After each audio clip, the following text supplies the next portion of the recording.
날마다 하나님께서 우리에게 풍성한 은혜를 부어주시는 줄 믿으시기 바랍니다. 여러분, 우리 삶 가운데 내가 가진 것 이거 가지고 기준 삼으면은 우리는 한없이 불쌍하고 부족하고 없고 이렇게 생각이 드는 거예요. 오직 하면 사람들이 그러잖아요. 손을 쭉 펴보면은 여기에 이렇게 줄이가 있다고. 그게 뭐라는 거예요? 깡통면줄이라고 우리 어르신들이 얼마나 그랬어. 넌 어렸을 때부터 깡통 차가지고 이 깡통 줄이 여기 있다고. 그러니까 우리 스스로가 항상 그렇게 부족하고 없고 불쌍하게 보이고 이란단 말이에요. 그러나 예수 믿는 우리 모두는 영적으로 볼 때 이보다 더 축복받고 이보다 더 행복한 사람이 없는 줄 믿으시기 바랍니다.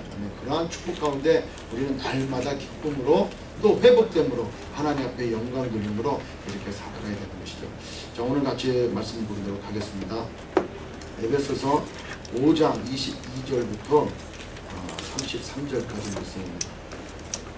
갖고 계신 성경책 찾으셔서 에베소서 5장 22절부터 33절까지의 말씀을 아내 되신 분들, 여자 되신 분들이 깊이 꺼리하시는 성경 구절이 오늘 부릅니다. 자, 우리 같이 한번 읽습니다. 시작. 아내들이여 자기 남편에게 복종하기를 주께 하겠노라. 이는 남편이 아내의 머리됨이 그리스도께서 교회의 머리됨과 같음이니 그가 친히 몸의 구주시니라. 그러나 교회가 그리스도에게 하듯 아내들도 범사에 그 남편에게 복종할지니라. 남편들아 아내 사랑하기를 그리스도께서 교회를 사랑하시고 위하여 자신을 주심같이 하라. 이는 곧 물로 씻어 말씀으로 깨끗하게 하사 거룩하게 하시고 자기 앞에 영광스러운 교회로 서사 티나 주름 잡힌 것이나 이런 것들이 없이 거룩하고 흠이 없게 하려 하심이니라. 이와 같이 남편들도 자기 아내 사랑하기를 제물같이 할지니 자기 아내를 사랑하는 자는 자기를 사랑하는 것이다. 누구든지 언제든지 제 육체를 미워하지 않고 오직 양육하여 보호하기를 그리스도께서 교회를 보양하신 것 같이 하나니 우리는 그 몸의 지체이니라. 이러므로 사람이 부모를 떠나 그 아내와 함께하여 그 둘이 한 육체가 될지니 이 비밀이 크도다. 내가 그리스도와 교회에 대하여 말하노라. 그러나 너희도 각각 자기의 아내 사랑하기를 자기같이 하고 아내도 그 남편을 경외하라. 아멘. 여러분, 지금 시대는 이혼이 정말 급증하고 있고 또 독신주의를 표방하며 이렇게 살아가고 있어요. 또 급격하게 변화되는 그런 삶을 우리는 살아가고 있다는 것이죠. 그래서 이 시대는 정말 소망이 없는 것 같고 어두워지는 세상 가운데 우리가 어디에 마음을 두고 또 어떻게 이 세상을 살아갈 것인가. 그 다음에 우리의 또 가장 큰 고민 중에 하나는 나의 자녀들. 나의 자녀들이 우리 때를 이어서 그 다음 세대를 살아가야 될 텐데 지금과 같이도 이렇게 어두운 세상에 더 어두워질 이 다음 세상을 다음 찾아오는 그런 세대를 우리 자녀들은 어떻게 살아갈 것인가 이렇게 많이 좀 힘들어하고 걱정할 때가 얼마나 많은지 모릅니다. 여러분, 세상은 정말 그렇게 살아가고 있는 거예요. 한때 우리 한국에 애인이라고 하는 그런 드라마가 방영된 이후에 모든 부부 가운데 정말 건전한 부부 생활하는 그 가정 가운데 애인이 없으면 능력이 없는 사람으로 그렇게 생각했던 시절이 있었어요. 지금도 그것의 연장선상이 돼서 많은 가정들이 파탄이 일어나고 불화가 일어나는 것을 볼 수가 있다는 거죠. 그래서 정말 이 가정이 얼마나 화목해야 되느냐, 가정이 얼마나 든든히 세워져야 되느냐, 이것은 이 시대를 살아가는 우리에게 얼마나 중요한지 모른다라는 것이죠. 그래서 잘못된 성윤리가 가정 파탄을 일어나게 하고 또 가정이라는 그 자체를 이상하게 다른 쪽으로 해석을 해서 동성연애자도 가정을 이루고 그 동성연애자가 또 다른 아이들을 입양함으로 인해 가지고 그 가정 자체가 하나님께서 계획하시고 하나님께서 이루시고자 원하시는 그런 가정이 아니고 정말 인간 스스로 판단해서 죄악으로 물들어져 버리는 그런 가정으로 이끌어 나가고 있다는 것입니다. 따라서 오늘 말씀은 이러한 시대에 살아가고 있는 우리 크리스천 가정에 하나님께서 중요한 메시지를 주어주시는데 하나님께서 축복하신 이 가정의 관계는 어떤 관계구나, 특별히 부부간의 관계는 어떤 관계구나 라는 것을 잘 오늘 새겨 들으셔서 내가 가정생활을 또 그렇게 해야 되겠고 그 중에 특별히 부부생활을 이렇게 해야 되겠으며 나의 자녀들에게도 그와 같이 가정은 바로 이런 것이다 라고 가르치시는 또 본이 되는 저와 여러분이 되시기를 주의 이름으로 축원합니다. 아멘. 제가 이 말씀을 준비하면서 여러 가지 고민도 하고 또 기도도 하는 것 중에 하나가 바로 뭐냐면 그 여기에는 지금 부부 생활에 대해서 얘기했단 말이에요. 목사님 저는 혼자 사는데요. 여러분 그 말씀이 나에게 해당이 안 됩니다 라고 생각하지 마시고, 여러분 혼자 사는 것도 성경에 보면은 하나님의 뜻이 계셔서 혼자 사는 것도 있고, 또 하나님께서 또 뜻 가운데 또 다시 좋은 분 만나서 재혼할 수 있다라는 것이죠. 따라서 나가 갖고 있는 가정이다, 부부관계다, 이런 결혼생활이다 라고 하는 그러한 성경의 말씀이 어떠한 것이냐라는 것에 대해서 여러분들이 오늘 아시고 또 그러한 것이 가정의 표본이구나. 그래서 나 혼자 산다면 나는 주님을 나의 신랑 삼아서 이렇게 가정을 잘 이끌어 나가야 되겠다, 이런 생각을 하시면 된다는 거죠. 아멘. 그래서 저는 처음 개척부터 여러분들에게 말씀드렸던 것 중에 하나 있어요. 우리 교회가 추구하고자 원하는 것 중에 하나가 바로 뭐라고 그랬습니까? 가정 예배다 그랬어요. 가정 예배다. 그래서 가능하시면 혼자 사시든 둘이 살든 애들이 다 출타를 했든 간에 가정 예배를 드리라고. 여러분 나눠드리는 주교에도 가정 예배는 언제 드리나? 매주 화, 목, 토일 지정됩니다. 여러분들 가정에서 지정된 시간에 꼭 가정 예배를 드리라, 이렇게 말씀을 드렸던 것이죠. 여러분 이 시대는 자꾸 사탄 마귀가 우리의 가정을 자꾸 파괴하는 거예요. 자꾸 가정을 파괴하고 가정에서 부부간의 관계가 자꾸 멀어지게 하고 부부가 자꾸 불신하게 되고 그럼으로 인해 가지고 가정이 파탄되어지는데, 성경의 말씀에 보면은 그 부부간의 그 사랑 가운데 하나님께서 합해진 그 가정은 떨어질 수 없다라는 거예요. 떨어질 수 없다는 거예요. 그런데 부직이 어쩔 수 없이 떨어질 경우가 있다라고 성경은 얘기를 하고 있어요. 운명의 연고로 그렇게 살아갈 수밖에 없다. 그럴 때는 헤어지는 편이 오히려 낫다라는 거죠. 그리고 하나님께서 맺어준, 즉 같이 예수 믿고 구원받고 성령 받아 간 가정을 이룬 가정은 절대 헤어지면 안 된다라는 거예요. 아멘.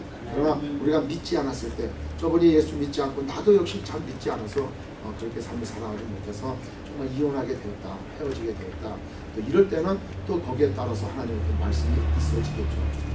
그러나 가장 중요한 거는 한번 가정이 이루어지면은 이게 떨어지는 게 아니라는 거예요. 그러나 우리가 세상 살다가 여러 가지 힘든 시기를 닥쳐오고 여러 가지 어려움을 겪어오고 그래요. 그럴 때마다 우리는 참고 인내하고 기도하고 어떻게 해서든지 가정이 하나가 되도록 지켜야 되는 것이 성경적인 말씀이다라는 거죠. 왜 그래야 되느냐, 왜 그래야 되냐 하는 것을 오늘 여러분들하고 이렇게 얘기를 나누려고 합니다. 자, 우리가 에베소서 1장부터 지금 5장까지 쭉 이렇게 진행해 오고 있는데 1장부터 3장까지는 어떤 거 말씀하십니까? 하나님께서 창세전에 우리를 구원하시기로 계획하시고 작정하셨다는 거예요. 그래서 그 1장부터 3장까지는 허물과 죄는 죽은 우리를 하나님께서 우리를 사랑하셔서 우리를 구원해 주시고 천국 백성 하나님의 자녀 삼아 주셨다는 거예요. 따라서 4장부터는 그러한 너희들은 이제는 세상 가운데 살아가는 옛사람이 아니고 썩어져가는 구습 따라 살아가는 옛사람이 아니고 사망 가운데 있는 그런 존재가 아니고 이제는 빛 가운데로 나와서 살아가는 새 사람이다라는 거예요. 새 사람인데 그 새 사람으로서 살아가는 데 있어서 이제는 실천적인 부분에 가정에서 또 가정의 부부관계, 자녀와의 관계, 그 다음에 세상에선 종과 주인의 관계에 어떻게 이 뜻을 이루어가며 빛된 삶을 살아야 되는지를 좀 오늘 말씀하고 있는 거예요. 그래서 5장 21절에 뭐라고 얘기하느냐, 범사에 21절에 그리스도를 경외함으로 피차 복종하라. 이제 이게 위에 있는 말씀의 하나의 결론적이라는 거예요. 그러면서 오늘 읽은 22절 이하의 말씀에 또 하나의 서두가 되어지는 말씀이에요. 21절 되어지는 그런 결론의 말씀은 바로 뭐냐, 하나님의 사랑을 입은 자로서 어떻게 살아야 될 것이냐, 그 다음에 빛의 자녀로서 너희들이 이 땅 가운데 어떻게 살아야 될 것이냐, 그 사랑의 방법은 피차 예수 그리스도를 경외하듯이 너희들 서로 피차 복종하라 하는 말씀입니다. 그 복종의 첫 번째가 부부관계 얘기를 하는데, 아내가 남편을, 자녀가 부모를, 종이 주인을, 그러면 누가 복종해야 되는지를 명확하게 나와 있지 않습니까? 남편에 대해서 먼저 얘기 나오는 게 아니고 아내에 대해서 먼저 얘기가 나오고, 부모에 대해서 얘기가 나오는 게 아니고 자녀가 먼저 얘기가 나오고, 주인에 대해서 얘기가 나오는 게 아니고 종에 대해서 얘기가 나옵니다. 그러니까 순서는 아내가 남편에 대하여 복종해야 된다. 순종해야 된다. 이 말이 힘있게 아멘 하시는 분은 이 복종이라는 관계를 잘못 해석하면은 아멘 이렇게 될 수가 있는데, 이거 얼마나 마음이 참 아픈 얘기냐 하는 거예요. 왜냐, 제가 그랬거든. 저는 오늘 오기 전에 아내한테 허락을 받았어요. 여보, 오늘 말씀 가운데 제가 한번 이해를 찾고 내가 누구를 불러 누구 어떤 책을 봐도 그 사람의 다른 사람의 얘기인데 내가 우리 부부관계를 오늘 말씀에 이렇게 예화로 써도 되겠냐고 이렇게 허락을 맡았어요. 그래서 아내도 나에게 복종하여 하게 했음을 이렇게 허락을 받고 이렇게 말씀을 드려요. 사실은 오늘 말씀을 보면은 이 하나님 앞에서 우리가 구원함을 받았고 이제는 세상 사람의 기준대로 살아가는 게 아니고 하나님 안에서 새 사람으로 살아가기에 우리는 누구의 말씀을 따라 살아가야 되느냐, 어떤 법을 따라 살아가야 되느냐, 이거 우리가 잘 생각해야 된다는 거예요. 우리가 교회에 와서 이렇게 신앙생활하고 하나님 앞에 예배드리고 이렇게 아름다운 교제 나누는 게 이 교회 예배당에 와서만 이루어지는 게 아니고 우리는 그대로 가지고 밖에 나가서 가정과 직장과 우리가 활동하는 사회에서 그대로 드러내야 된다라는 것이죠. 아멘? 아멘. 이게 정말 이 시대에 우리가 해야 될 일 중에 가장 중요한 일이라는 거예요. 너희는 세상의 빛이다 그랬어요. 세상의 빛. 우리는 예배당의 빛이 아니에요. 왜? 예배당은 다 빛이야. 예? 다 우리가 빛이 있어요. 빛 가운데 있는 사람들이니까 다 빛이단 말이에요. 그래서 우리는 세상의 빛이다. 세상에 나가서 너희로 하여금 그렇게 하나님을 믿는 사람으로, 새 사람 된 사람으로 하나님의 법을 따라 지켜 행하는 그런 삶을 살아라 라고 하는 것이다. 그래서 그런 삶을 살지 못함에 그냥 내 마음이 안타깝고 하나님 앞에 애가 타고 그냥 간절히 기도하고, 주님 저 이번에 또 실패했습니다. 주님 하나님 앞에 오늘 이렇게 또 회개하고 나옵니다. 제발 제가 그렇게 살아갈 수 있도록 저를 도와주시옵소서. 저를 불쌍하게 해주시고 인간적인 생각들, 세상적인 가치관과 기준들이 다 내려놓게 하시고 하나님이 원하시는 그런 삶 살아갈 수 있도록 하나님 도와달라고 이렇게 기도하며 세상에서 자꾸 빛을 비춰지는, 아니 스스로가 바라는 그런 삶을 살아야 된다는 것이다. 오늘 이 첫 번째 말씀에 뭐라고 얘기하냐 그러니까 아내들아 자기 남편에게 복종하기를 주께 하듯 하라. 이는 남편이 아내의 머리됨이 그리스도께서 교회의 머리됨과 같으니라. 그가 친히 몸의 구주시니라. 그러나 교회가 그리스도에게 하듯 아내들도 범사에 그 남편에게 복종할지니라. 여러분, 한 1970년대 80년대 들어가면서 대한민국에 여러 가지 문명이 발달되어져 가고 잘 먹게 되고 잘 살게 되면서 남자와 여자의, 아내와 남편의 관계가 다시 한번 새롭게 조명이 되었어요. 남전여비 사상이 점점 소금물이 들어오면서 그것이 바뀌어져 가요. 그러다만 어느 틈인가 여성 상위, 여성의 권위를 주장하자 막 이렇게 되게 해가지고 이게 세상에서는 다른 각도의 방향으로 이루어져 나가고 있다는 거예요. 그래서 그냥 요즘에는 그게 너무 지나쳐가지고 두드러 맞는 남편도 얼마나 많은지 몰라요. 여러분, 통계로 잡되면 굉장히 많아요. 아예 어떻게 아내에게 두드러 맞나? 여러분, 진짜 두드러 맞는 남편이 굉장히 많다는 거예요. 왜냐하면 아내를 이걸 그냥 때려? 그럼 못 때리는 거예요. 때리면 죽을 것 같으니까. 그럼 어떻게? 그냥 맞고 마는 거예요, 그냥. 그래가지고 이게 습관화되다 보면은 안 맞으면 잠이 안 와. 그러니까 아내한테 맞고 사는 사람들도 굉장히 많다는 거예요. 좌우측에 계신 분들 한번 보시죠. 반창고 치고 계시는 분입니다. 우병택 집사님은 머리 빠진 이유가 딸이 아니죠. 아주 맞습니다. 저도 많은 사람이 아니 왜 이렇게 소갈머리가 없냐고. 그래서 이거 원래 그냥 힘들고 그러니까 이게 군에서 군생활할 때 이게 자연스럽게 빠졌다고. 혹시 사모님이 잡아당긴 건 아니죠? 이건 절대 그런 관계가 아니니까 오해 안 하셔도 되고. 여하튼 맞는 남자들이 많단 말이에요. 그렇게 잘못 이해되고 오해돼서 여성 상위, 여성의 권위를 주장하는 이런 바람이 일어나는 바람에 여러 가지 안 좋은 현상들이 일어났어요. 그러나 성경에서 얘기하는 이 바는 그게 아니다라는 거예요. 성경에서 얘기하는 바는 창조의 질서에 나와 있어요. 여러분, 창세기 1장 28절에 하나님께서 사람을 지으시고 모든 우주 만물을 다 다스리라 이렇게 말씀하셨어요. 그래서 2장에 가면 그 남자와 여자가 지어지는 그 과정들을 설명을 하는데 우리 한번 직접 눈으로 확인하도록 하겠습니다. 창세기 우리 2장으로 한번 넘어가서 자 2장 18절부터 우리 한번 보도록 하겠습니다. 창세기 2장 18절에 여호와 하나님이 가라사대 사람이 독초하는 것이 좋지 못하니 내가 그를 위하여 돕는 벳풀을 지으리라 하시니라. 자, 저를 보시고 하나님께서 아담을 지으시고 아담에게 모든 그 권위를 주셨어요. 아담에게 하나님께서 하나님의 대리 통치자로서의 그 권위를 아담에게 주셨어요. 그렇기 때문에 아담은 그 대리 통치자로서 한 일 중에 하나가 바로 뭐냐 하면은 모든 동물들을 하나님께서 불러다 주면 그 동물들 하나하나에 뭘 주었어요? 이름을 주었어요. 그 권위를 가지고 이름을 줬다라는 것은 다 안다는 거예요. 내가 너를 다 안다. 넌 사자. 넌 호랭이. 너는 생긴 게 그렇다. 너 원숭이. 이렇게 이름을 줬다는 그냥 갑자기 일어나가지고 너 원숭이, 너 호랑이 이게 아니고 그 이름을 받고자 원하는 그 동물의 모든 것을 아는, 그래서 그렇게 지혜가 있었고 모든 걸 다 알고 있었단 말이죠. 그래서 하나님께서는 그 아담에게 그러한 그 권위를 다 베풀어 주셨는데, 그런데 자기를 돕는 그런 누군가가 없는 거예요. 찾아.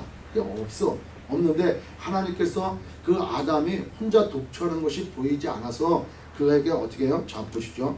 18절이 나오고 난 다음에 19절에 뭐라고 하냐면 여호와 하나님의 흙으로 각종 들짐승과 공중의 각종 새를 지으시고 아담이 어떻게 이름을 짓나 보시려고 그것들을 그에게 이끌어 이르시니 아담이 각 생물들을 일컫는 바가 곧 이름이라. 이름을 주어지는 일이 있죠.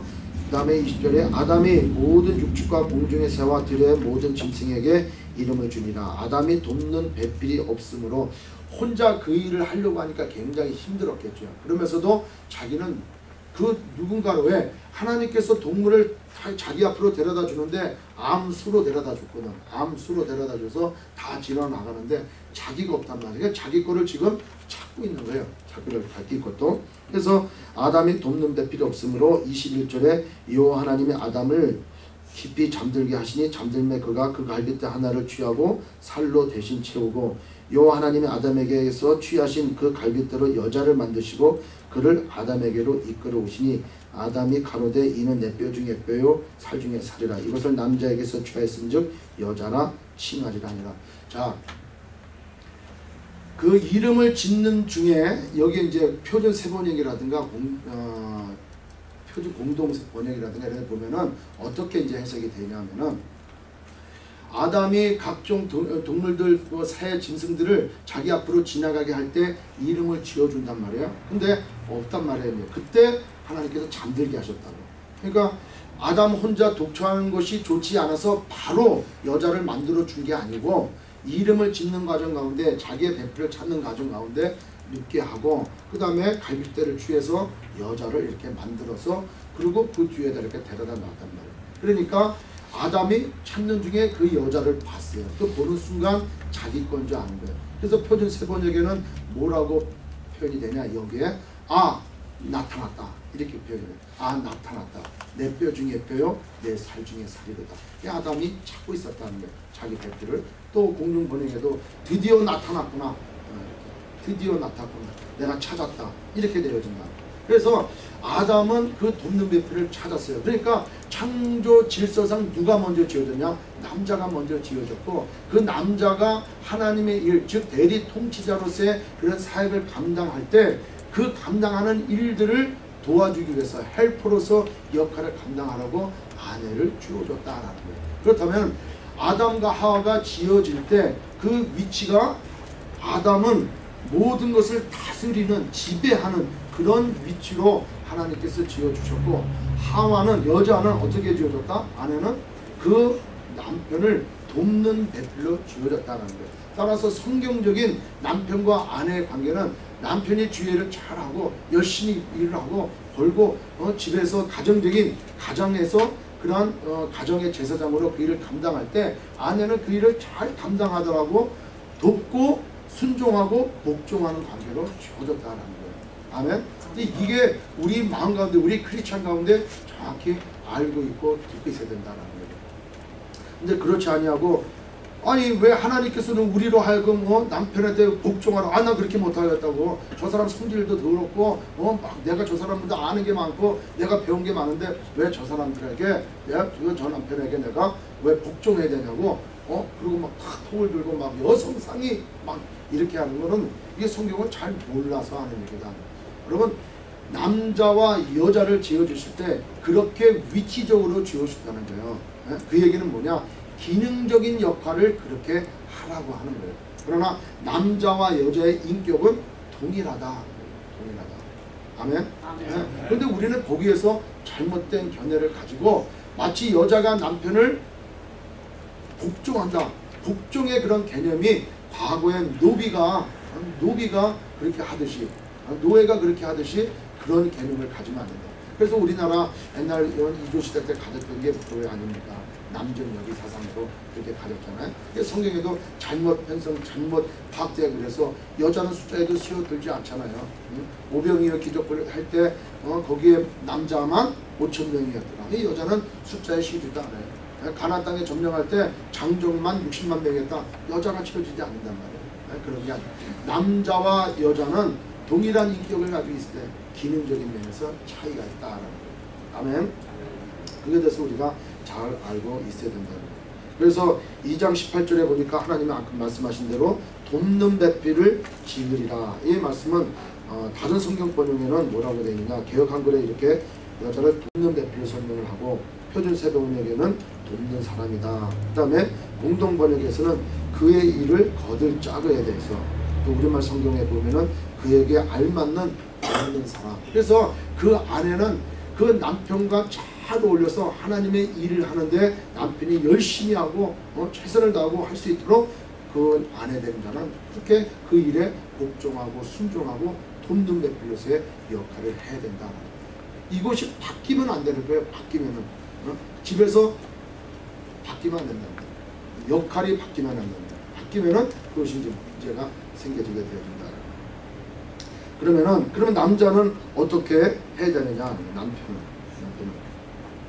남편은 어떻게 돼? 그냥 복종을 받고 잘 그냥 다스리면 돼. 그래서 아까 말씀드린 창세기 1장 28절에 하나님께서 온 천지 만물에 그 동물을 다 지으시고 아담과 하와 사람들에게 이들을 잘 다스려라, 땅을 정복하고 다스려라 그랬을 때 여기에 나오는 다스려라 라고 하는 말은 어떻게 하라는 거예요?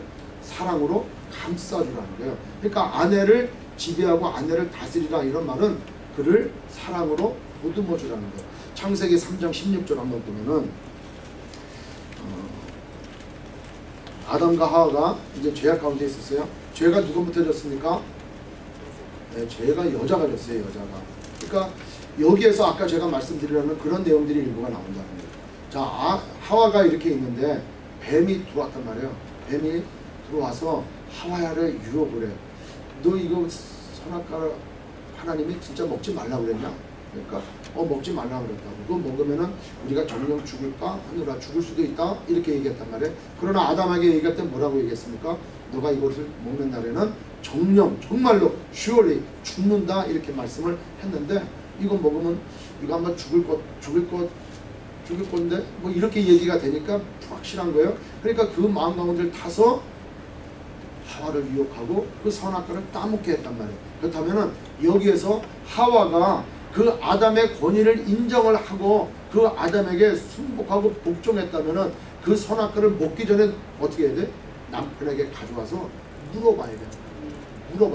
내가 똑똑하고 내가 잘났고 나는 뼈로 만들었기 때문에 지능 만드는 저 남편한테 내가 뭘 물어봐. 이게 아니고 그 문제를 가지고 남편한테 와서 물어봐야 돼. 하와는 아담에게. 그러나 자기가 결정을 해버렸다는 거예요. 응? 자기가 결정을 함으로 그걸 앵큼 먹고 자기 먹은 것까지도 아담에게 건네줌으로 이 죄가 그게 들어오게 됐죠. 그래서 그거를 이제 하나님께서 벌하시는데 하와에게 뭐라고 벌하시냐? 3장 16절에 또 여자에게 이르시되 내가 네게 잉태하는 고통을 크게 더하리니, 고통이 있었지만 크게 더하고 그 다음에 네가 수고하고 자식을 낳을 것이며 너는 남편을 사모하고 남편은 너를 다스릴 것인가. 너는 남편을 사모하고, 여기에 남편을 사모하고라고 하는 것을 다른 성경에 보면 뭐라고 그러냐, 표준소변역에 보면은 네가 남편을 지배하려고 해도 남편이 너를 다스릴 것이다.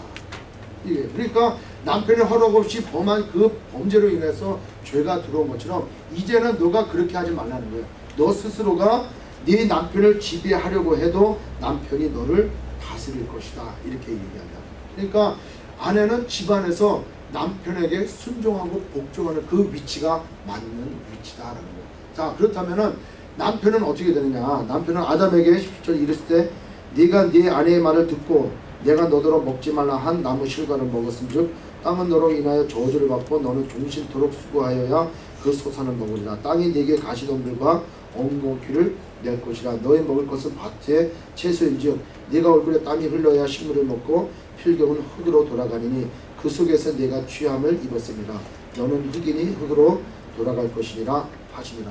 아담에게 그러한 여러 가지 저주가 내려오면서 온 땅도 같이 저주를 다 받았죠. 그러므로 아담인 남편은 계속해서 열심히 얼굴에 땀을 흘려가야 소산을 얻을 수 있고 그것을 먹고 살아갈 수 있다는 거예요. 자, 그렇다면은 남편으로서 아내에게 어떻게 되느냐. 남편은 아내 사랑하기를 그리스도께서 교회를 사랑하듯이 그렇게 사랑하라. 이렇게 얘기했어요. 여기 성경에 우리 에베소서 뭐라고 얘기합니까? 25절에 남편들아 아내 사랑하기를 그리스도께서 교회를 사랑하시고 위하여 자신을 주신 같이 하라. 여러분, 예수 그리스도께서 교회를 어떻게 사랑하셨습니까? 지난 시간 우리가 새벽기도도 그런 말씀 나눴지만 예수님께서 십자가에서 우리의 죄를 담당하시고 돌아가셨다. 이렇게만 우리가 생각하고 넘어간다면은 예수님의 십자가 사건은 그냥 십자가를 지으셨구나, 우리를 위해서 십자가에 달리셨구나, 그렇게 돌아가셨구나 라고 막연하게 생각할 수 있지만 정말 십자가 사형의 그런 그 상황이 얼마나 고통스럽고 얼마나 잔인하며 얼마나 무섭고 두려운 것인지 우리가 그 하나하나를 본다면은 와, 주님께서 우리를 사랑하시기 위하여 당하신 그 고난 고통이라고 하는 건 정말 이르려 말할 수 없는 아픔이고 정말 엄청난 거였구나 라는 것을 깨달을 수 있다는 거예요. 그 사랑을 가지고 우리 교회를, 우리 한 사람 한 사람을 주님은 사랑하셨다는 거예요. 그 사랑을 가지고 남편은 아내를 사랑하라는 거예요. 근데 우리는 그렇게 아내를 사랑하지 않는다는 거예요. 그냥 복종하길 바라고 순종하길 바라고 내 그냥 하는 거에 몸종 노예처럼 여겨져 버리면은 그 가정은 하나님의 말씀대로 형성되지 않는다는 거예요. 그리고 그 다음에 이어서 뭐라고 얘기합니까? 이는 곧 물로 씻어 말씀으로 깨끗하게 하사 거룩하게 하시고 자기 앞에 영광스러운 교회로 세우사 티나 주름 잡힌 것이나 이런 것들이 없이 거룩하고 흠이 없게 하려 하시느니라. 예수 그리스도가 교회를 사랑하시고 또 그 교회를 사랑하셔서 잘 보양시킬 때 거룩하고 흠이 없게 유지시키는 것처럼 남편들도 아내 사랑하기를 그렇게 하고 자기 스스로를 거룩하고 흠이 없게 그렇게 보여야 된다. 우리가 아내를 사랑한다고 하면서 집안에 아내를 놔두고 막 남편들은 밖에 나가서 막 딴짓을 하게 된다. 딴만 품고 딴짓을 하고 그렇게 음란한 행동들을 해가지고 달아났다. 그러면 가정이 어떻게 되겠냐 하는 거예요. 한때는 그렇게 됐어요. 옛날에 한때는 남편 그러면은 좀 그다음에 돈도 많고 남자다 그런다면은 돈도 많은 애 따라서 아내도 한 명, 두 명 더 있어야 되고 그것이 마치 자기의 부고 자기의 명성이고 자기의 힘인 것처럼 그렇게 생각할 때도 있었단 말이에요. 근데 그게 성경적인 바른 가정의 모습은 아니다라는 것이죠. 그래서 아내 사랑하기를 어떻게 사랑하라? 그리스도가 교회를 사랑하듯이 그렇게 사랑하라. 따라서 그 사랑은 아주 자기 희생적인 그런 사랑이다라는 거죠. 우리가 사랑을 얘기하면은 헬라어에서 세 가지로 이렇게 쓰고 있다는 거예요. 얘가 뭐냐면은 요한복음 21장 15절에 보면은 예수님께서 베드로에게 오셔서 네가 나를 다른 사람보다 나를 더 사랑하냐 이렇게 물어볼 때 이 사랑을 어떤 사랑으로 물어봐요? 아가파오 사랑, 아가파오. 이거는 자기 몸을 드리는 희생적인 사랑. 예수 그리스도가 우리를 사랑하신 그 사랑으로 너는 나를 사랑하느냐. 그러니까 베드로가 뭐라고 얘기합니까? 저 저는 주님을 주께서 하신 바와 같이 저는 주님을 사랑합니다. 이때 사랑은 한글로 볼 때는 같은 사랑이지만 그 헬라어로 보면 어떤 사랑이냐? 필레오 사랑이다. 필레오는 좋아하는 것, 좋아하는 그 사랑으로 사랑할 수밖에 없습니다. 이 사랑에는 세 가지예요. 아가파오, 필레오, 에로스적인 사랑이에요. 에로스는 동물적이고 육신적이고 육감적인 그런 사랑을 얘기하지만 이 아가파오는 아가페 사랑은 그냥 희생이고 나를 다 드리는 내 목숨까지 드리는 그런 사랑이다라는. 그 다음에 필레오는 좋아하는 감정들 그런 거예요. 두 번째 또 물어보세요. 베드로에게 네가 나를 아가파오식으로 사랑하느냐. 그러니까 베드로가 주님이 제가 주님 사랑하는 것, 즉 필레오로 사랑하는 걸 아시지 않습니까? 그래서 세 번째 주님이 물어보세요. 그러면 정말 네가 나 필레오로 사랑하느냐. 그러니까 세 번째 베드로가 근심해서 대답한다. 근심해서. 왜냐하면 자기가 주님을 부인했잖아요. 내가 주님이 나를 내가 주님을 아닙니다. 저도 주님 죽는 데까지 가겠습니다. 아가파오로 저는 사랑할 수 있습니다. 안 됐잖아요. 근데 주님께서 너가 그러면 필레오로 나를 사랑할 수 있겠니? 근심되는 거야. 또 내가 이걸 할 수 있을까? 내가 두 번씩이나 그렇게 얘기했는데. 그런데 남편이 아내를 사랑할 때 어떤 거로 사랑하라느냐? 아가파오로 사랑하라. 자기를 버리고 자기를 희생해서라도 그렇게 아내를 사랑하라는 거예요. 아멘? 아멘. 그런 사랑으로 사랑해봐라는 것이죠. 그러니 그 사랑을 하려면은 얼마나 저가 하느냐. 제가 결혼 초에 그 전라남도 광주에서 신혼살림을 처음 시작했어요. 그래서 제가 이제 교육을 받으러 이제 광주에 내려가서 교육을 받는데 조그만 이제 그 방을 하나 얻어가지고 부엌 달린 방을 얻었어요. 이제 상인이 바로 낳고 나서 또 들어왔어요. 그래서 이제 있을 때 제 머릿속에 딱 생각하면 제 머릿속에 알고 있는 이 부부간, 결혼관, 이 가정생활이라고 하는 것은 이렇게 정해져 있어요. 남편의 역할, 여자의 역할 이렇게 딱 정해져 있고 뭐 잘못된 거였지만은 첫 번째 하나 결혼 초부터 아내를 잘 휘어잡아야 평생 편하다 이런 생각들. 그 다음에 남편은 그냥 집에서 이렇게 뭐 거드름 피우고 지금 표현이 거드름 피우고 또 어떤 권위를 가지고 이렇게 다스리는 뭐 이런 쪽으로 생각을 했죠. 그런데 저희 아내는 미국에서 생활을 했잖아요. 10여 년 생활하다가 이제 결혼 생활을 시작하는데 저희 아내는 그 시대에 맞는 미국에서에 맞는 남녀 평등, 여성 상위 뭐 이제 이런 거에 생각이 있고 우리는 남전 여비 사상이 더 많았죠. 이건 누가 가르쳐 준 게 아니에요. 저도 남편이 되기 위해서 배운 게 없더라고. 아버지한테 배운 것도 없고 그 시대에 살아갔던 어른들의 삶의 모습을 보면서 그냥 자연히 남편은 이렇게 해야 되는구나. 남자는 힘이 있으면 뭐 바람도 펴도 되는 거구나. 그러나 내 아내는 바람 피면은 그건 두드러 맞고 수박 맞고 끝나는 거고 자기는 들어도 되는 거구나. 이런 생각들을 하고 있단 말이에요. 그리고 뭐 호연지기, 뭐 남자, 뭐 남성 막 이런 생각들을 했을 때 그 세상 사람들이 그 시대에 갖는 생각들을 가지고 결혼 생활을 시작했답니다. 그걸 뒤돌아보면은 생각할 때 정말 나도 남편으로서 내가 무엇을 해야 되고 어떻게 해야 되는지를 하나도 배운 것 없이 그냥 막연하게 결혼한 게 너무나 부족했고 너무나 진짜 안 좋았구나. 그래서 저희 부부는 정말 많이 싸웠어요. 고등학교 졸업하고 바로 만난, 그래서 제가 사랑하고 사랑의 고백도 하고 그냥 보기 위해서 멀리까지 걸어가고 그 밤늦은 시간에 통행금지 눈을 피해가지고 한번 얼굴 보고 집에 가려고 그냥 걸어서 갔던 그 시절들, 편지 쓰고 막 그렇게 사랑했는데 결혼하는 순간 이게 달라지는 거예요. 서로 각자 안 좋은 모습들, 그때 가려졌던 모습들이 자꾸 이렇게 눈에 띄면서 그 다음에 내가 갖고 있는 남편으로서 어떻게 해야 되고 남자는 이렇게 해야 된다라고 하는 그런 생각들 때문에 우리는 많이 다퉜어요. 많이 다투고 그렇게 좋을 때는 뭐 그냥 찰떡궁합 뭐 저 지나가는 바퀴벌레야 뭐 이럴 정도로 들었지만 또 한편으로는 굉장히 많이 싸웠어요. 의견이 부딪히고 좀 막 싸우고 막 이런 일들이 굉장히 많았어요. 그래서 저도 속없이 철없이 어머니한테 전화해가지고 갈라서 야겠습니다. 도저히 아닌 것 같습니다. 이렇게 전화하면 어머니한테 돼지게 또 혼나고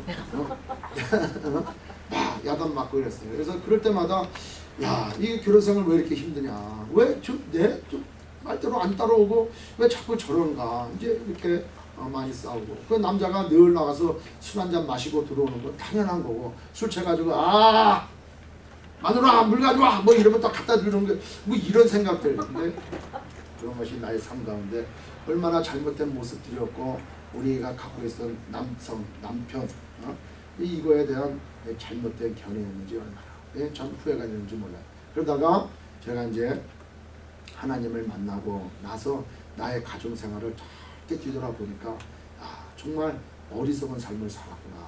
여러분, 우리가 예수 믿지 않는 사람들도 이 가정의 소중함을 알아요. 그러나 그 가정의 소중함을 알면서 남편이 아내를 사랑하기를 그리스도가 교회를 사랑하듯이 그렇게 해야 된다는 사실들을 알까 모를까? 모른다는 거예요. 그러면 아내들은 남편을 정말 그리스도 안에서 그리스도를 섬기듯이 그렇게 순종하고 복종해야 된다는 것, 세상 사람들이 이해가 갈까요? 안 가냐. 이건 예수 믿는 사람, 새 사람 된 사람들만이 할 수 있는 비밀이다라는 거예요. 그래서 그런 사람을, 그래서 제가 지금도 부족해요. 지금도 부족하고 늘 인간 대 인간, 남자 대 여자, 인간이기 때문에 늘 부족하고 늘 좀 어리석은 판단할 때도 많고 잘못된 행동할 때도 얼마나 많냔 말이에요. 그러나 우리가 그리스도 안에 있음으로 인해서 날마다 새롭게 돼서 부부간에 서로 사랑하고 순종하고 복종하는 그런 관계로 나아갈 수 있다는 거죠. 저는 참 많이 울었어요. 많이 울면서, 그럼에서도 불구하고 또 이 과정이 날마다 이렇게 새롭게 또 변화되는 그런, 한 번에 변화되는 그런 가정이 되어지는 게 아니고 점차 하나씩 만들어져 가고 있다는 거죠. 그래서 저도 지금 보면 아직까지도 제가 아내 사랑하는 것에 대해서는 많이 부족한 것 같아요. 많이 부족한 것 같아서 자꾸 표현하려고 하고, 그런데 표현이 중요한 게 아니라 그런 마음을 가지면서 아내한테 자꾸 사랑의 표현도 해야 되겠다라는 거죠. 여러분, 사랑은 진짜 표현되지 않으면 아무도 몰라. 아무도 모르고 그냥 아내를 내 발밑에 그냥 노예처럼 여겨가지고 막 두드러 패고 막 이렇게 되는 거는, 그건 자기 아내를 사랑하는 게 아니에요. 여러분, 지금도 신문지상에 얼마나 그런 게 많아요. 뉴스에 아들이 아버지를 두드러 패, 뭐 사달라는 거 안 사줬다고 그거 두드러 패, 아버지를 두드러 패고 할머니를 죽여. 왜? 같이 사는데 돈 달라는 게 돈도 안 주고, 그러니까 너들 힘드니까 나가라 할머니가 그러니까 할머니를, 둘이 남자친구랑 같이 할머니를 죽이는데 손녀가 친할머니를 죽이는데 칼로 한번 찔러갖고 죽이는 게 아니고 90번이가 80번을 찔렀다는 거야. 그러니까 막 아프니까 살려달라고. 그러니까 얼마나 고통스럽게 죽었을까. 한 번에 돌아가신 게 아니니까. 그러니까 살려달라고 그러니까 노래를 부르더라는 거야. 그 소리를 자기 스스로가 안 들으려고. 그럼 세상이 이렇게 잔인해졌다니까. 잔인해졌어요. 가정에서도. 부부도 둘이 싸우면은 이판사판 공사판이야. 뭐 그냥 막 가는 거예요. 그냥 막장까지 가는 거예요. 그러니까 뭐 그냥 막 치고 맞고 싸우고, 얼마나 남편이 미우면은 그 작정을 해가지고 그냥 그 사람을 사가지고 죽이냔 말이에요. 얼마나 아내가 미우면은 그렇게 하냔 말이에요. 교통상으로 둔갑해가지고 죽이고 보험금을 타먹냔 말이에요. 여러분, 세상이 이렇게 져갔다니까. 이렇게 돼가요. 성경적인 가정관, 성경적인 부부관이 올바로 정확하게 정립되지 않는다면 우리는 늘 이런 관계에 노출되어 살아가고 있다라는 거예요. 그래서 우리 부부는 정말 사랑해야 돼. 그 사랑의 관계는 어떻게 사랑해야 되느냐? 아내는 남편을 정말 순종하고 복종해야 돼. 근데 아니 그러면 뭐 남편이, 예수 믿는 남편이 자 술 한잔 하자, 이제 또 도박장 라스베가스 가서 한번 열심히 하다 오자. 그럼 그거까지도 순종해야 됩니까? 그때 아내의 지혜가 필요한 거예요. 지혜가. 왜? 돕는 배필로서의 지혜가 필요하다는 거예요. 기도하고 정말 말씀으로 남편을 자꾸 이렇게 세워주고, 또 사람들 앞에 나갔을 때도 잘 세워줘서 내가 해야 되고 내가 판단돼서 옳은 것들을 다 남편한테 돌려서 남편이 판단하고 남편이 결정지어 줄 수 있도록 그렇게 만들어주는 게, 그게 여자로서 또 아내로서 남편에게 복종하고 순종하는 것이고, 그걸 받은 남편은 그 말을 하게 받아서 나의 일에 하나님 보시기에 바르게 아내가 나를 돕고 있구나 라고 생각하고, 아내를 정말 나 몸 그 이상 생각하듯이 사랑하고 아껴주는 그런 관계가 되어야 된다라는 거죠. 아멘. 아멘. 여러분 그렇게 합시다 하고 옆에 분하고 인사 나누시기 바라겠습니다. 우리 그렇게 합시다. 아내를 종 다루듯이 누에 다루듯이 하는 게 아니고 또 남편을 막 다루는 게 아니고 뭐 어떤 분들은 남편을 막 다뤄요. 많은 사람들 앞에서 남편 막 핀잔 주고 그냥 남편 무시하고 그러는 거 아니에요. 또 많은 사람들 앞에서 아내를 갖다 종 다루듯이 그냥 막 하는 게 아니에요. 서로 존귀하게 여기고 서로 귀하게 여기고 예수 그리스도께서 교회를 얼마나 존귀하게 여기십니까? 교회를 통해서 모든 일들이 일어나가지 않습니까? 또 하나님께서 이 교회를 얼마나 복되고 아름다운 그 교회를 만들려고 얼마나 그렇게 하십니까? 그렇게 케어하고 보살피고 잘 보양해가지고 나가는 게 바로 부부간의 관계고 남편이 아내가 남편에게 해야 되는 것이 있는 것입니다. 따라서 행복한 가정은 각자의 기능적 역할을 잘 인정하고 그거에 순종하는 삶이 바로 행복한 가정이 될 수 있다. 남편은 가정을 잘 보살피고 또 아내를 사랑하고 건강하게 신앙생활 잘 유지토록 해서 하나님이 기뻐하시고 원하시는 방향으로 가정을 잘 이끌어가도록 남편은 인도하고 아내분들은 그 남편이 그렇게 이루어가줄 수 있도록 모든 여건들을 조성하고 도와주고 아껴주고 따라서 그 일들을 이뤄나가는 것이 바로 행복한 가정이 된다라는 것. 그 다음에 이러한 일들은 여기에 5장 18절에 에베소서 5장 18절의 말씀처럼 술 취하지 말라 이는 방탕한 것이니 오직 성령의 충만함을 받으라 이렇게 얘기해요. 그래서 성령의 충만함을 받은 결과가 나온다는 거겠죠. 뭐예요? 시와 찬미와 신령한 노래가 나오고 그 다음에 너의 마음으로 주께 노래하며 찬송하고 범사의 우리 주 예수 그리스도의 이름으로 항상 하나님 아버지께 감사하고 피차 경외함으로 복종하게 된단 말이에요. 그 성령 충만한 관계가 되어질 때 아내가 남편에게 순복하고 복종하게 되고 남편도 아내를 하나님의 그 사랑으로 사랑할 수 있다는 거예요. 왜? 우리는 인간이기 때문에. 따라서 아내와 남편 사이에 꼭 그 사랑의 관계로 엮어주실 분이 있는데 그분이 누구다? 성령님이시다. 예수님이시다. 그래서 성령 충만, 예수로 충만되어야지 행복한 가정을 이룰 수가 있다. 늘 그래서 부부간에 싸움이 발생한단 말이에요. 싸움이. 그렇다면은 그런 기간을 가져야 돼. 딱 끊는 기간이 아니고 잠시 성령께 도움을 구하는 기간을 가져야 돼. 잠시 그것이 뭐 10분이 될 수 있고 1시간이 될 수 있고 뭐 하루 될 수 있지만 떨어져서 하나님께 기도하고 성령 하나님 도와달라고. 우리가 인간적인 관계로 풀어갈 수 없습니다. 이렇게 해서 하나님께 도우심을 구할 때 성령께서 각자의 마음을 풀어주심으로 또 이해하게 함으로 또 그 성경적인 내용으로 돌아감으로 그 가정이 다시 화합할 수 있다는 것입니다. 우리의 가정이 행복한 가정이 되기 위해서는 성령 충만한 부부가 되어져야 되겠다. 아멘. 그 다음에 세 번째로는 한 방향, 즉 하나님께 영광을 돌리는 그런 삶의 방향으로 가정이 이루어져 나가야 돼. 세상적으로 돌아가는 게 아니고. 그래서 믿는 사람은 믿는 사람들과 결혼을 해야 돼. 그래야 방향이 맞아요. 그러나 믿지 않는 가운데 살다가 남편이 또는 아내가 먼저 예수를 믿었어요. 그렇다면은 그 믿지 아니하는 배우자를 버리는 게 아니고 그를 위해서 기도해야 돼. 그를 위해서 끝까지. 왜? 예수님께서도 우리가 죄인 되었을 때 우리에게 오셔서 끝까지 자기 목숨을 다 버리시고 우리를 구원하시지 않냐는 거예요. 그래서 그 남편, 그 아내를 믿지 않는 남편, 믿지 않는 아내를 끝까지 사랑하고 끝까지 기다려야 된다라는 것이죠. 그래서 이 가정이 온전히 올바로 한 방향으로, 즉 하나님 앞에 영광 돌리는 그런 방향으로 방향성을 맞게 된다. 마지막으로는 우리의 관계의 중심은 뭐예요? 사랑이다. 사랑. 그래서 우리가 사랑합니다. 그 사람은 우리는 아가파오적으로 사랑하는 그런 사랑으로 하나님 앞에 고백되어지는 그런 사랑이 되어졌을 때 된다. 여러분 20절에 에베소서 21장 5장 21절에 그리스도를 경외함으로 피차 복종하라. 내가 남편에게 복종해야 되겠다. 또 남편도 우리 관계 가운데 모두 자기를 낮게 여기서 복종한다. 이 복종은 내 자신 스스로보다도 여기에 그리스도를 경외함으로 이렇게 나와 있어요. 그러니까 내가 남편한테 복종하는 것은 인간적으로 볼 때는 복종이 안 될 것 같지만, 그러나 예수 그리스도를 내가 경외하고 예수 그리스도를 내가 그분 앞에 순종함으로 남편에게 순종하라는 거예요. 그러니까 남편에게 순종되어지는 것이 그리스도께 순종되어지는 것이다.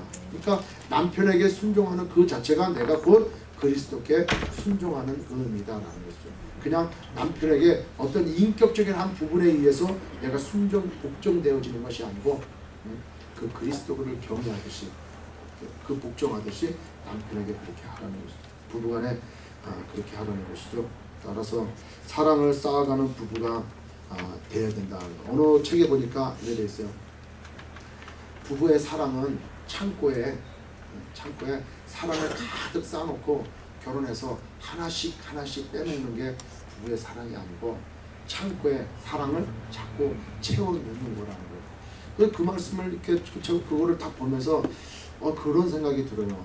아내와 제가 굉장히 사랑하고 좋아하고 잠시라도 안 보면은 정말 못 살 것 같은 그런 마음들 가지고 살다가 결혼을 했단 말이에요.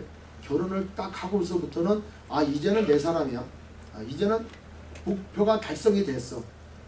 그렇게 생각하는 사람은 없겠지만은 일단 네가 어디 가겠어? 내 건데. 이렇게 되고 나서 그때부터 이렇게 그 삶을 유지하려니까 상당히 어려운 것 같아요. 그런데 곰곰이 생각해 보면은 우리가 사랑해서 삶으로 인해서 그 다음부터는 그 사랑에 두 부부의 사랑을 하나하나 더더욱 애대해가는, 쌓아져가는 이런 사랑의 관계가 돼야 된다는 거예요. 그러니까 처음에 사랑할 때보다도 지금 결혼생활 10년, 20년, 30년이 지날 때마다 그 첫사랑보다 사랑이 어떻게 돼요? 더 커져야 돼요. 더 깊어져야 되고 더 커져야 되는 거예요. 그렇게 사랑이 돼야 되는 거예요. 이제는 한 30년 살았으니까 저것이 남자지 여자지는 잘 모르겠다. 그래서 그런 말이 있더라고요. 아내의 가장 큰 아주 훌륭한 잠옷은 남편의 패티다, 이렇게 얘기해요.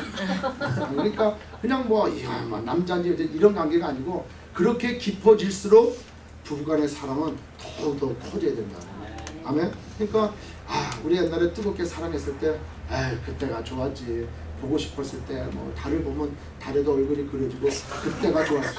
지금은 저거 왼수 저거, 이게 아니라는 거예요. 이게 오히려 달을 봐도 별을 봐도 지나가는 둥그란 것만 봐도 그냥 아내의 얼굴에 남편의 얼굴이 떠올라야 된다는 거예요. 그래서 사랑이 더더욱 깊어져가고 쌓아져가야 된다. 우리 여기 자녀들도 있는데 그렇게 가정은 이렇게 이루어지는 거구나. 부부간의 사랑은 이렇게 되어지는 거구나. 잘 알고 나도 결혼하면은 그렇게 되겠다. 나도 정말 신부로서, 신랑으로서, 남편으로서, 아내로서 준비를 정말 잘하고 늘 말씀대로 살면서 그 가정을 하나님의 말씀대로 잘 이끌어 나가야 되겠다. 이렇게 미리 계획하고 기도하셔야 돼. 기도하셔야 돼. 어느 날 갑자기 아름다운 가정, 복된 가정이 이루어지지 않아요. 예수 믿지 않다가, 우리 가정처럼 예수 믿지 않다가 갑자기 예수 믿고 변화되고 새 사람을 살아. 그래서 다시 시작하려니까 얼마나 힘들고 얼마나 어려운 일들이 많이 겪게 되냐는 거예요. 그러니까 근데 우리 자녀들은 벌써 부모님이 예수 믿고 부모님 신앙생활 가운데 잘 자라고 있잖아요. 그런 부모의 아름다운 결혼관, 아름다운 가정생활을 도움받아서 그보다 더욱더 사랑이 넘치고 복된 가정으로 만들어 가야 된다라는 거죠. 그렇게 되어지는 게 하나님의 뜻이다. 행복한 가정, 사랑이 넘치는 가정, 그리고 아름다운 가정으로 하나님 앞에 영광 누리시는 저와 여러분이 되시길 주의 이름으로 축원합니다. 오늘 말씀처럼 정말 하나님의 사랑을 받은 자로서, 또 빛된 자녀로서 실제 가정이 가장 기본적인 교회 구성단인데 이 가정에서 어떻게 실제적으로 살아가느냐, 실천적으로 살아가느냐, 이 사도 바울은 그렇게 얘기하고 있다. 우리 삶 가운데 아직 내가 부부 가운데 또 가정 가운데 이런 사랑과 이런 관계가 되어지지 않는 그런 모습의 내가 무엇이 있다면 정말 하나님 앞에 회개하고 그런 복된 가정을 다시 꾸리기를 원하고, 또 지금 있는 가정 더욱더 든든히 세워주길 원하면서 우리 하나님 앞에 잠깐 기도하기 원합니다. 이 시간 같이 함께 기도합니다.